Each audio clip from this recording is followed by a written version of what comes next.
Now the Philistines gathered their forces for war and assembled at Soko in Judah. They pitched camp at Ephs-Dammim, between Soko and Ascah. Saul and the Israelites assembled and camped in the valley of Elah, and drew up their battle line to meet the Philistines. The Philistines occupied one hill and the Israelites another, with the valley between them. A champion named Goliath, who was from Gath, came out of the Philistine camp. His height was 6 cubits and a span. He had a bronze helmet on his head, and wore a coat of scale armor of bronze weighing 5,000 shekels on his legs.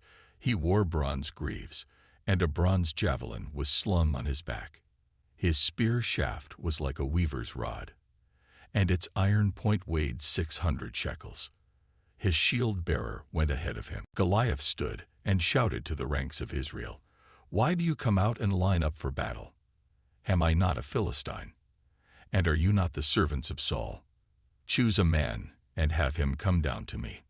If he is able to fight and kill me, we will become your subjects.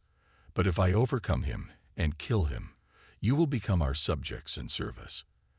Then the Philistine said, "This day I defy the armies of Israel. Give me a man, and let us fight each other."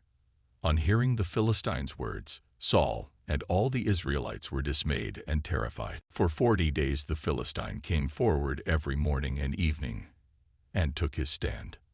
Now Jesse said to his son David, "Take this ephah of roasted grain, and these 10 loaves of bread for your brothers, and hurry to their camp. Take along these 10 cheeses to the commander of their unit. See how your brothers are, and bring back some assurance from them. They are with Saul and all the men of Israel in the valley of Elah, fighting against the Philistines." Now David was the son of an Ephrathite named Jesse, who was from Bethlehem in Judah. Jesse had 8 sons, and in Saul's time he was very old. Jesse's 3 oldest sons had followed Saul to the war. The firstborn was Eliab, the second Abinadab, and the third Shammah. David was the youngest.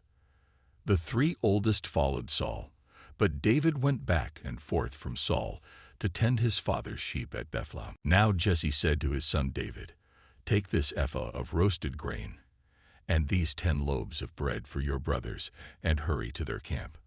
Take along these 10 cheeses to the commander of their unit. See how your brothers are, and bring back some assurance from them.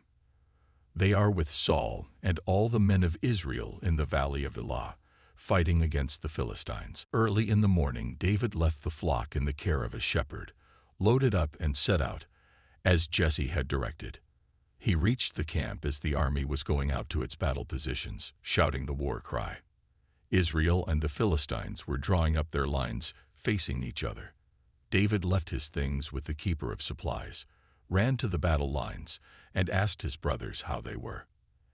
As he was talking with them, Goliath, the Philistine champion from Gath, stepped out from his lines and shouted his usual defiance, and David heard it. Whenever the Israelites saw the man, they all fled from him in great fear. Now the Israelites had been saying, "Do you see how this man keeps coming out? He comes out to defy Israel. The king will give great wealth to the man who kills him. He will also give him his daughter in marriage, and will exempt his family from taxes in Israel." David asked the men standing near him, "What will be done for the man who kills this Philistine and removes this disgrace from Israel? Who is this uncircumcised Philistine that he should defy the armies of the living God?" They repeated to him what they had been saying and told him, "This is what will be done for the man who kills him." When Eliab, David's oldest brother, heard him speaking with the men, he burned with anger at him and asked, "Why have you come down here? And with whom did you leave those few sheep in the wilderness? I know how conceited you are and how wicked your heart is. You came down only to watch the battle." "Now what have I done?" said David. "Can't I even speak?"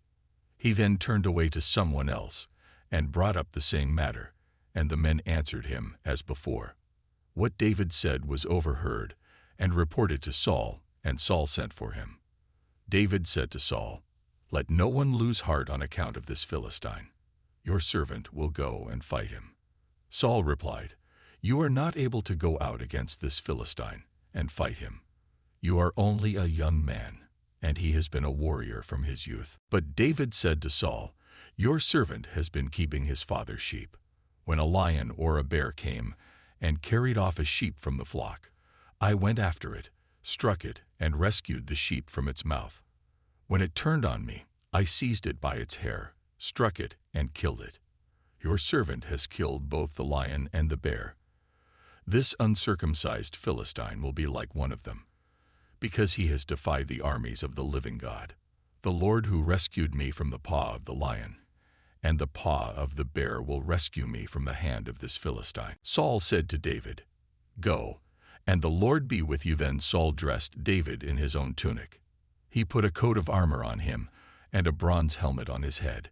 David fastened on his sword over the tunic and tried walking around, because he was not used to them. "I cannot go in these," he said to Saul, "because I am not used to them." So he took them off.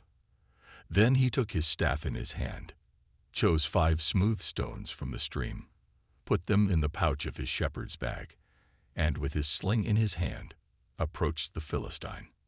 Meanwhile, the Philistine, with his shield bearer in front of him, kept coming closer to David. He looked David over and saw that he was little more than a boy, glowing with health and handsome, and he despised him. He said to David, "Am I a dog, that you come at me with sticks?" And the Philistine cursed David by his gods. "Come here," he said, "and I'll give your flesh to the birds and the wild animals." David said to the Philistine, "You come against me with sword and spear and javelin, but I come against you in the name of the Lord Almighty, the God of the armies of Israel, whom you have defied. This day the Lord will deliver you into my hands, and I'll strike you down and cut off your head. This very day I will give the carcasses of the Philistine army to the birds and the wild animals, and the whole world will know that there is a God in Israel. All those gathered here will know that it is not by sword or spear that the Lord saves. For the battle is the Lord's, and he will give all of you into our hands." As the Philistine moved closer to attack him, David ran quickly toward the battle line to meet him. Reaching into his bag and taking out a stone, he slung it and struck the Philistine on the forehead. The stone sank into his forehead, and he fell face down on the ground. So David triumphed over the Philistine with a sling and a stone. Without a sword in his hand, he struck down the Philistine and killed him. David ran and stood over him. He took hold of the Philistine's sword and drew it from the sheath. After he killed him, he cut off his head with the sword. When the Philistines saw that their hero was dead, they turned and ran. Then the men of Israel and Judah surged forward with a shout and pursued the Philistines to the entrance of Gath and to the gates of Ekron. Their dead were strewn along the Shorane road to Gath and Ekron. When the Israelites returned from chasing the Philistines, they plundered their camp. David took the Philistine's head and brought it to Jerusalem. He put the Philistine's weapons in his own tent. As Saul watched David going out to meet the Philistine, he said to Abner, commander of the army, "Abner, whose son is that young man?" Abner replied, "As surely as you live, your majesty, I don't know." The king said, "Find out whose son this young man is." As soon as David returned from killing the Philistine, Abner took him and brought him before Saul, with David still holding the Philistine's head. "Whose son are you, young man?" Saul asked him. David said, "I am the son of your servant Jesse of Bethlehem."